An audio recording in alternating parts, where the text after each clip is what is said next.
जय श्री कृष्ण दोस्तों। आज मैं आपको भगवान श्री कृष्ण का ऐसा दिव्य संदेश सुनाने जा रहा हूं जिसे यदि आपने अपने हृदय में उतार लिया तो जीवन की सबसे बड़ी चिंताएं धीरे धीरे समाप्त होने लगेंगी। आज का विषय है जो होना है वो होकर रहेगा। ये केवल एक वाक्य नहीं है बल्कि भगवद गीता का ऐसा गहरा सत्य है जिसने लाखों लोगों के जीवन को बदल दिया। हम सभी अपने जीवन में कभी न कभी ऐसे समय से गुजरते हैं जब सब कुछ हमारे विरुद्ध होता हुआ दिखाई देता है। मेहनत करने के बाद भी सफलता नहीं मिलती, अपने लोग साथ छोड़ देते हैं, मन में भय घर कर लेता है और ऐसा लगता है कि शायद अब सब कुछ समाप्त हो गया।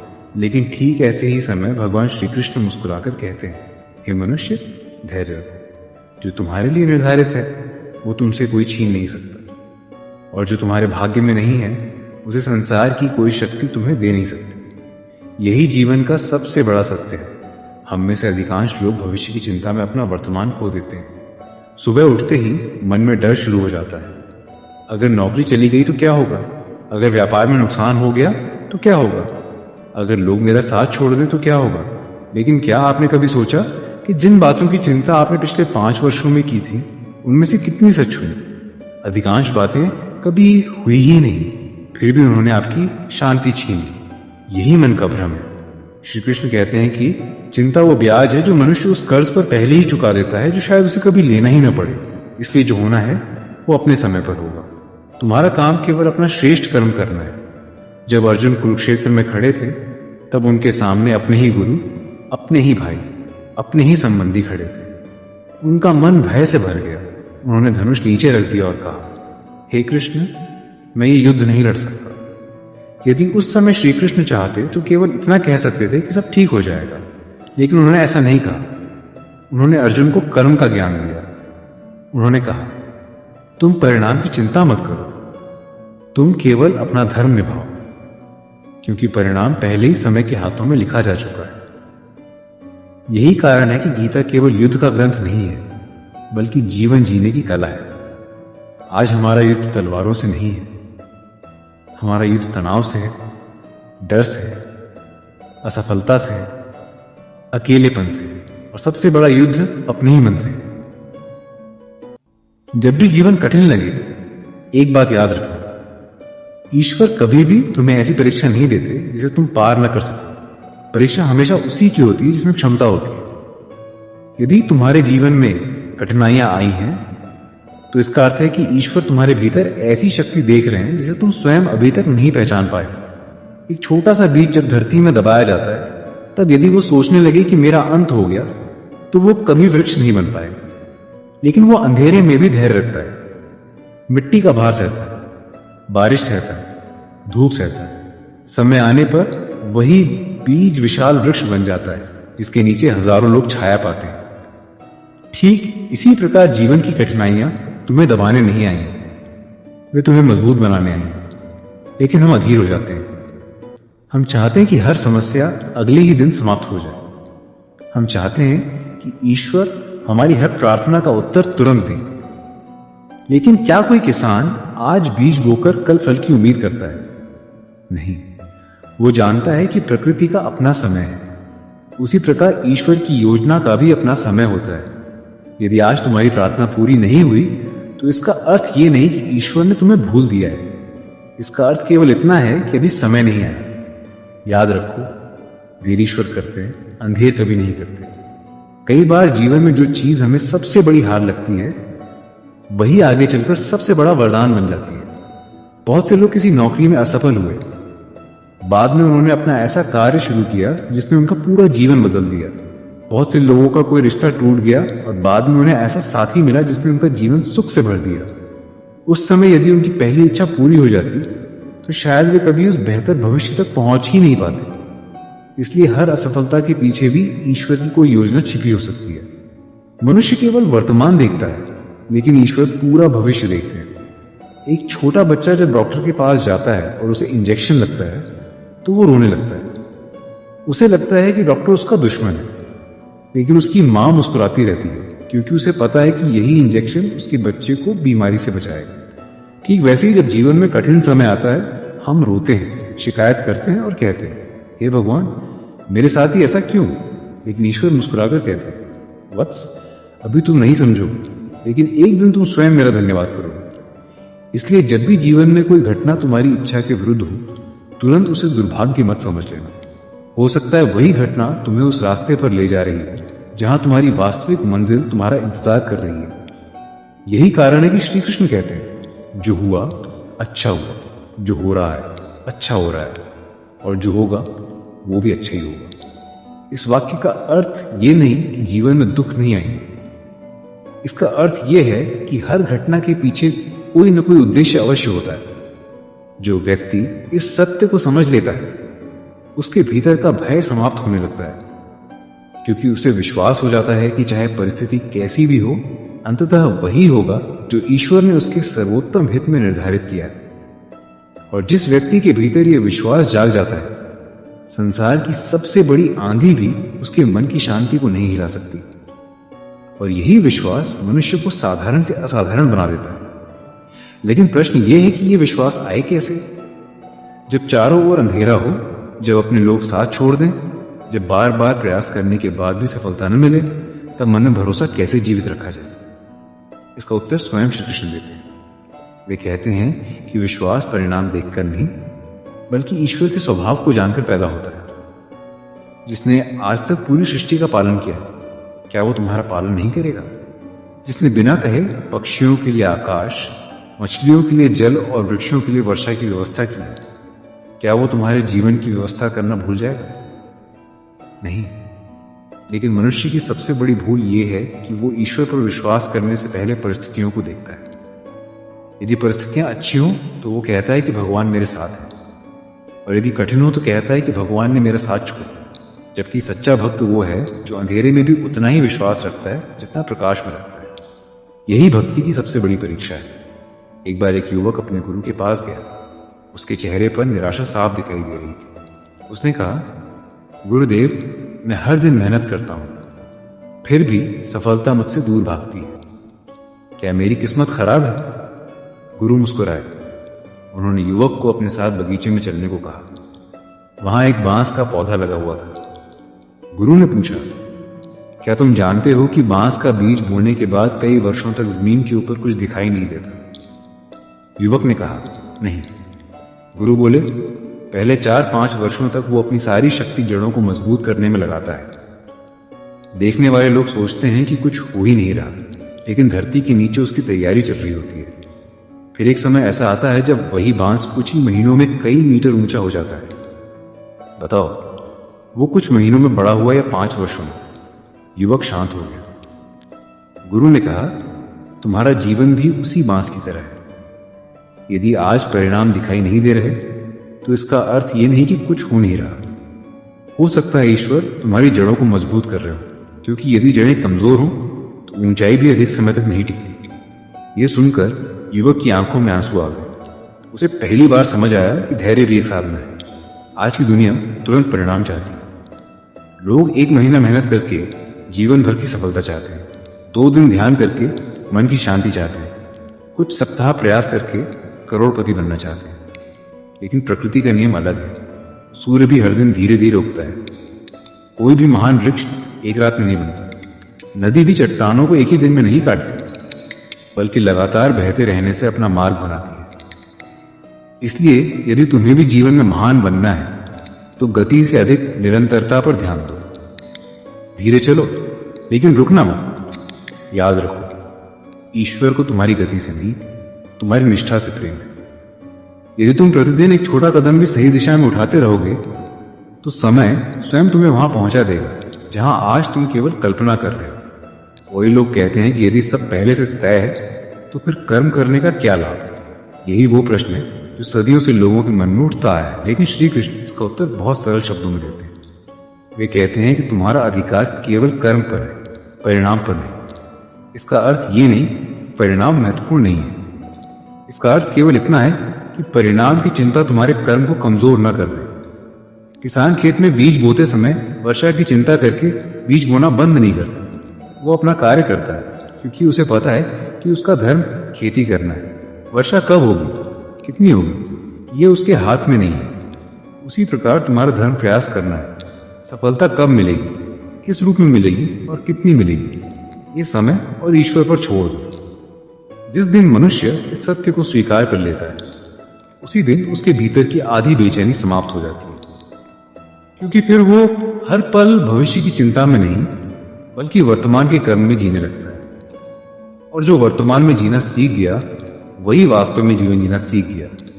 श्री कृष्ण कहते हैं कि जीवन का सबसे सुंदर क्षण वही है जिसमें तुम अभी हो। बीता हुआ कल वापस नहीं आएगा और आने वाला कल अभी आया नहीं है। इसलिए जो इस क्षण को खो देता है वो पूरे जीवन को खो देता है। आज यदि तुम्हारे पास अवसर है तो उसका सम्मान करो। यदि तुम्हारे पास परिवार है तो उनके साथ प्रेम से रहो। यदि तुम्हारे पास स्वास्थ्य है तो उसका आभार मानो, क्योंकि जो आज तुम्हारे पास है वही कभी तुम्हारी सबसे बड़ी इच्छा हुआ करता था। इसलिए शिकायत कम और कृतज्ञता अधिक सीखो। कृतज्ञ मन में ही ईश्वर सबसे पहले प्रवेश करते हैं। जो हर परिस्थिति में धन्यवाद देना सीख जाता है उसके जीवन में धीरे धीरे ऐसे चमत्कार होने लगते हैं जिनकी उसने कभी कल्पना भी नहीं की होती, क्योंकि जहां विश्वास और कृतज्ञता साथ आ जाते हैं वहां भय और निराशा अपने आप दूर होने लगते हैं। मनुष्य की सबसे बड़ी समस्या यह है कि वो ईश्वर की योजना पर भरोसा करने के बजाय अपनी योजना को ही अंतिम सत्य मान लेता है। वो सोचता है कि जो मैंने तय किया है वही होना चाहिए, यदि वैसा नहीं हुआ तो वो टूट जाता है। लेकिन श्री कृष्ण कहते हैं कि कई बार तुम्हारी इच्छा तुम्हें वहां ले जाती है जहां केवल क्षणिक सुख मिलता है, जबकि ईश्वर की इच्छा तुम्हें वहां ले जाती है जहां स्थायी शांति मिलती है। इसलिए जब जीवन तुम्हारी योजना के अनुसार न चले तब उसे असफलता मत समझो। हो सकता है ईश्वर तुम्हें उस मार्ग पर ले जा रहे हो जो तुम्हारे लिए कहीं अधिक श्रेष्ठ है।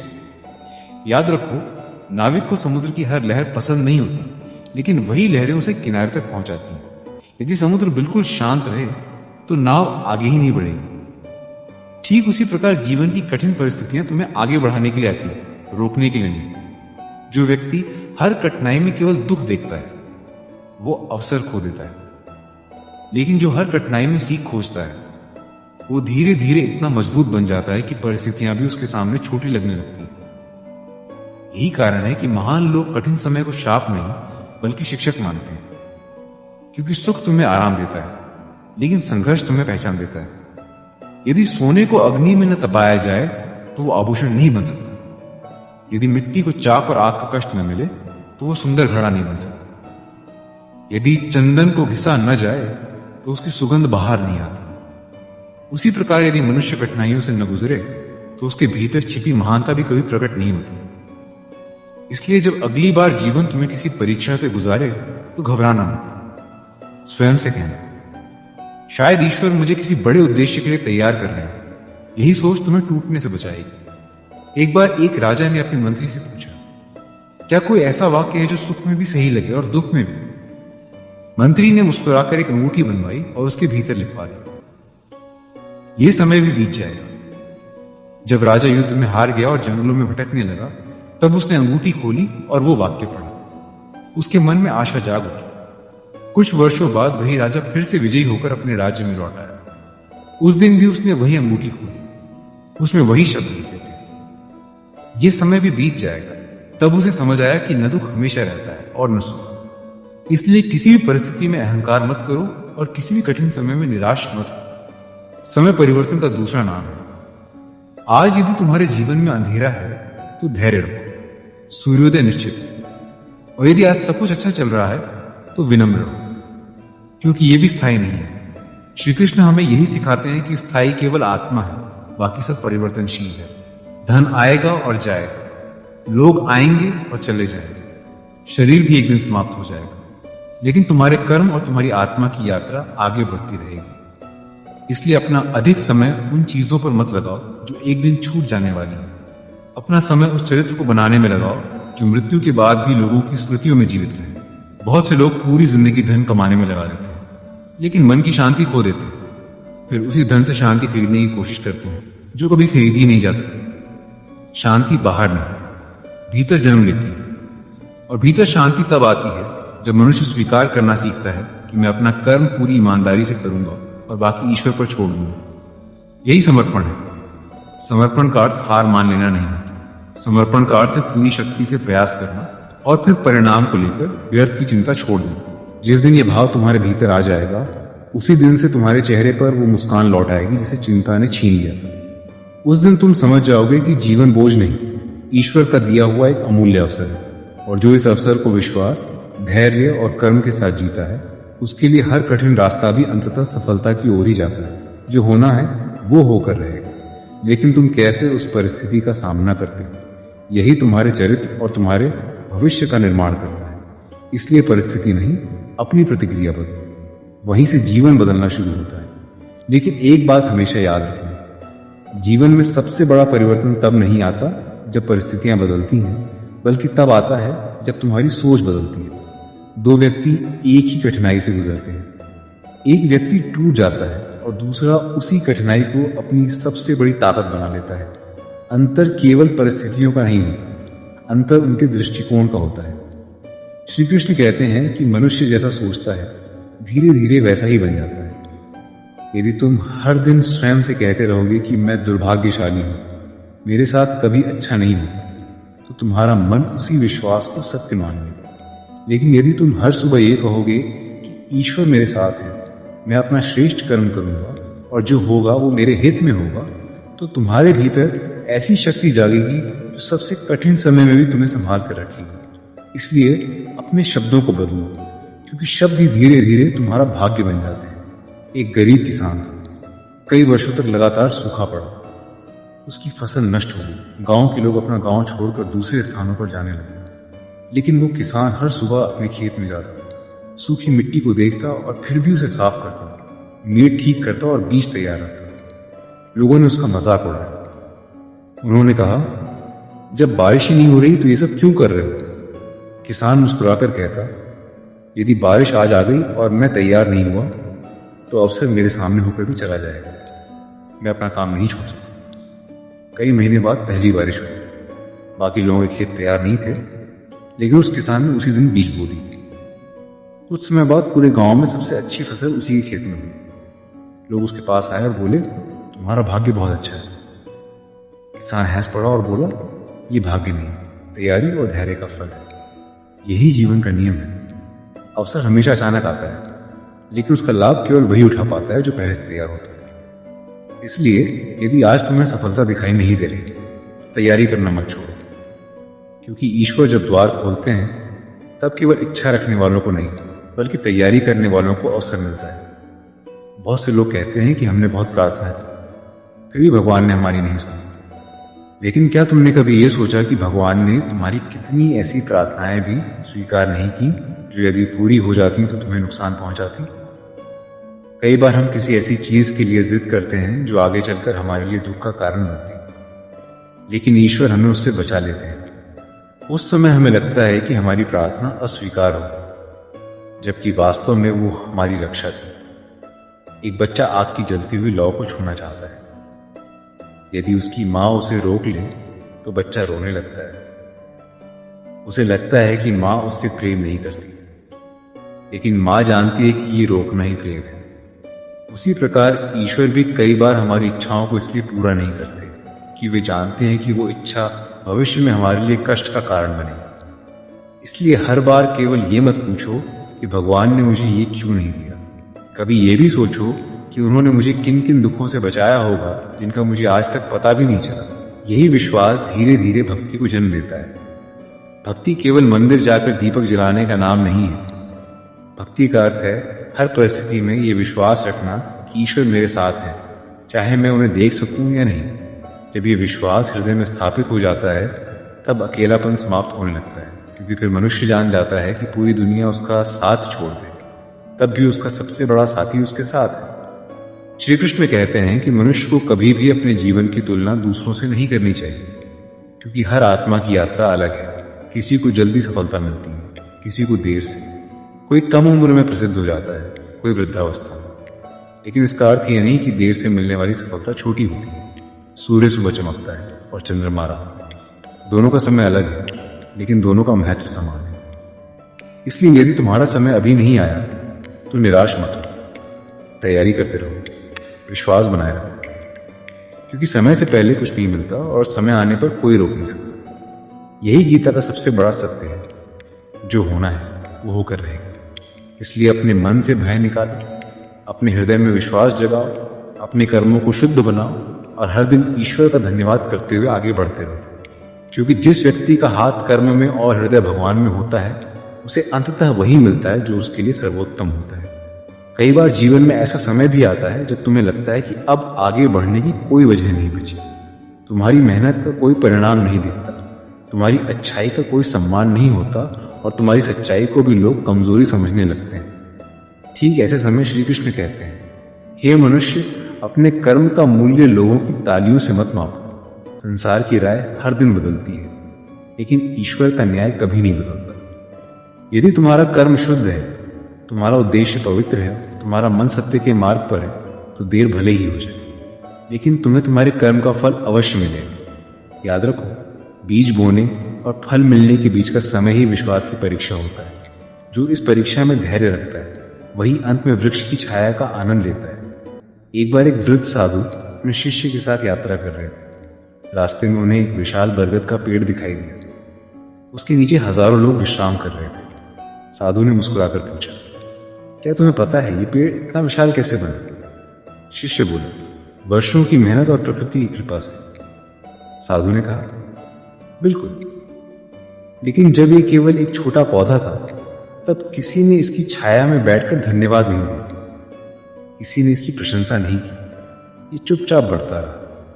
यदि ये उस समय लोगों की प्रशंसा का इंतजार करता, तो शायद कभी इतना बड़ा नहीं बन पाता। ठीक वैसे ही तुम्हें भी अपने जीवन में अच्छे कर्म करते रहना है। हर बार यही मत देखो कि लोग तुम्हारी सराहना कर रहे हैं या नहीं, क्योंकि जो कार्य केवल प्रशंसा पाने के लिए किया जाता है, वो सेवा नहीं, सौदा बन जाता है। लेकिन जो कार्य ईश्वर को साक्षी मानकर किया जाता है, वही पूजा बन जाता है। आज अधिकांश लोग इसलिए दुखी हैं क्योंकि वे अपने सुख की चाबी दूसरों के हाथ में दे चुके हैं।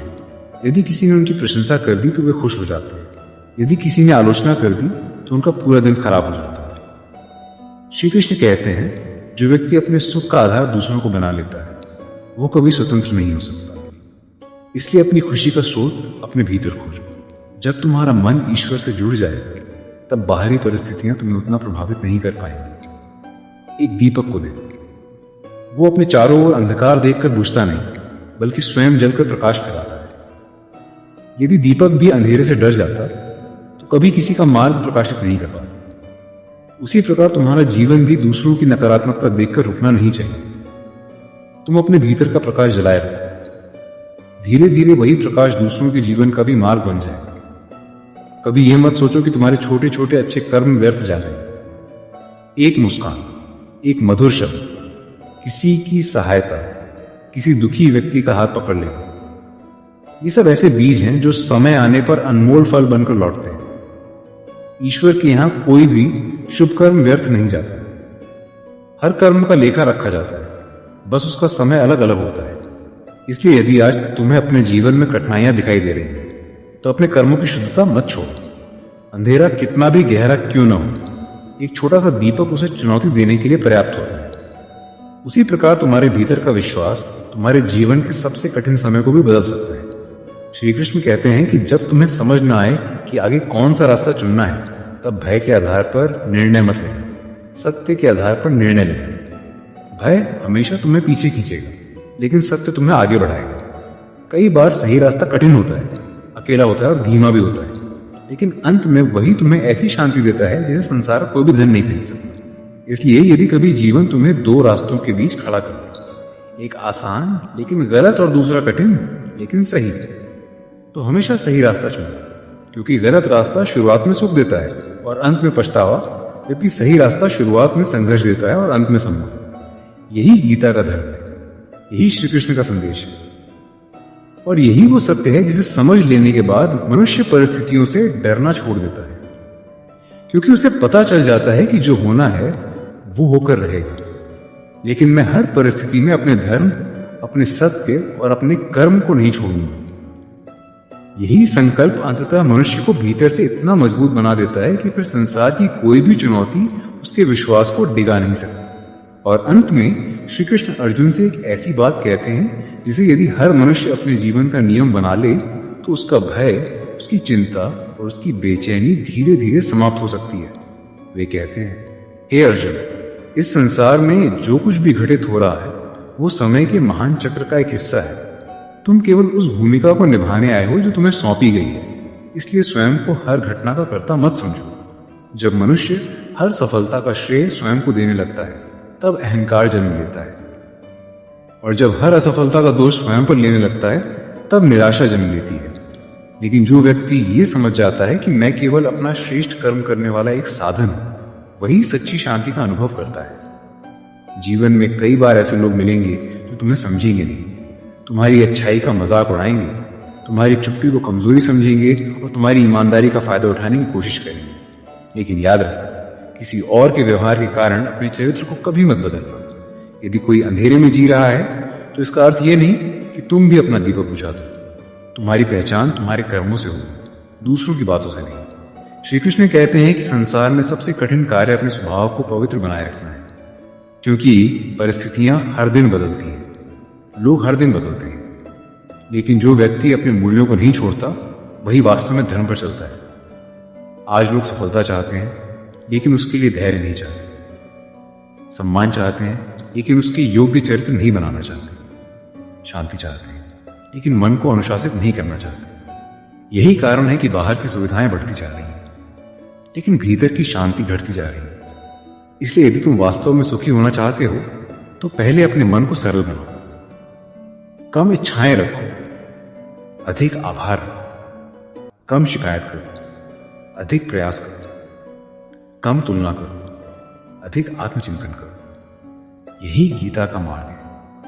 एक दिन एक शिष्य ने अपने गुरु से पूछा, गुरुदेव, मैं कैसे जानूं कि मैं सही मार्ग पर चल रहा हूं? गुरु ने मुस्कुराकर कहा, जब तुम्हारा मन दूसरों की बुराई में कम और स्वयं को सुधारने में अधिक समय लगाने लगे तब समझ लेना कि तुम सही मार्ग पर हो। जब तुम्हें दूसरों की सफलता देखकर ईर्ष्या के स्थान पर प्रेरणा मिलने लगे तब समझना कि तुम्हारा हृदय शुद्ध हो रहा है।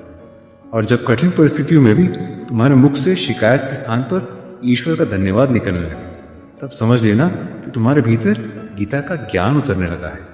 यही वास्तविक साधना है, यही आत्मविजय है। याद रखो, जीवन तुम्हारे साथ नहीं हो रहा, जीवन तुम्हारे लिए हो रहा है। हर घटना तुम्हें कुछ सिखाने आई है, हर कठिनाई तुम्हें मजबूत बनाने आई है, हर प्रतीक्षा तुम्हें धैर्य सिखाने आई है, हर असफलता तुम्हें बेहतर बनने का अवसर देने आई है। इसलिए किसी भी घटना को अंतिम मत समझो। जब तक सांस चल रही है तब तक ईश्वर की योजना भी चल रही है। हो सकता है आज तुम्हें केवल अंधेरा दिखाई दे रहा हो, लेकिन हो सकता है उसी अंधेरे के पीछे तुम्हारे जीवन का सबसे सुंदर सवेरा तुम्हारा इंतजार कर रहा हो। इसलिए विश्वास बनाए रखो, कर्म करते रहो, सत्य का साथ मत छोड़ो, अपने माता पिता का सम्मान करो, अपने गुरु का आदर करो, अपने मन को अनुशासित रखो और हर दिन कुछ समय भगवान का स्मरण अवश्य करो। क्योंकि जिस मन में ईश्वर का नाम बस जाता है वहां भय अधिक समय तक टिक नहीं सकता। जिस हृदय में विश्वास जन्म ले लेता है वहां निराशा धीरे धीरे समाप्त हो जाती है। और जो व्यक्ति ये स्वीकार कर लेता है कि जो होना है वो होकर रहेगा, लेकिन मैं अपना धर्म और अपना कर्म कभी नहीं छोड़ूंगा, वही जीवन का सबसे बड़ा विजेता बनता है। इसलिए आज से अपने जीवन में एक संकल्प लो, परिणाम की चिंता कम करूंगा, कर्म पर ध्यान अधिक दूंगा, लोगों को बदलने की कोशिश कम करूंगा, स्वयं को बेहतर बनाने का प्रयास अधिक करूंगा, परिस्थितियों से डरूंगा नहीं, उनसे सीखूंगा और हर सुबह उठकर ईश्वर का धन्यवाद करूंगा कि उन्होंने मुझे एक और दिन दिया है अपने जीवन को श्रेष्ठ बनाने के लिए। यदि तुमने ये संकल्प अपने हृदय में उतार लिया तो विश्वास मानो, चाहे तुम्हारे जीवन में कितनी भी आंधियां क्यों ना आए, तुम्हारे भीतर का दीपक कभी नहीं बुझेगा। यही श्री कृष्ण का संदेश है, यही भगवद गीता का सार है और यही वो सत्य है जो युगों से मनुष्य को अंधकार से प्रकाश की ओर ले जाता आया है। यदि आज इस ज्ञान ने आपके हृदय को स्पर्श किया हो तो इसे केवल सुनकर मत छोड़िए, इसे अपने जीवन में उतारिए। क्योंकि गीता का ज्ञान सुनने से नहीं, जीने से चमत्कार करता है। ईश्वर पर विश्वास रखिए, अपने कर्म को पवित्र रखिए, धैर्य बनाए रखिए और मुस्कुराते हुए आगे बढ़ते रहिए। जो आपके लिए लिखा गया है वो सही समय पर आपको अवश्य मिलेगा। जय श्री कृष्ण।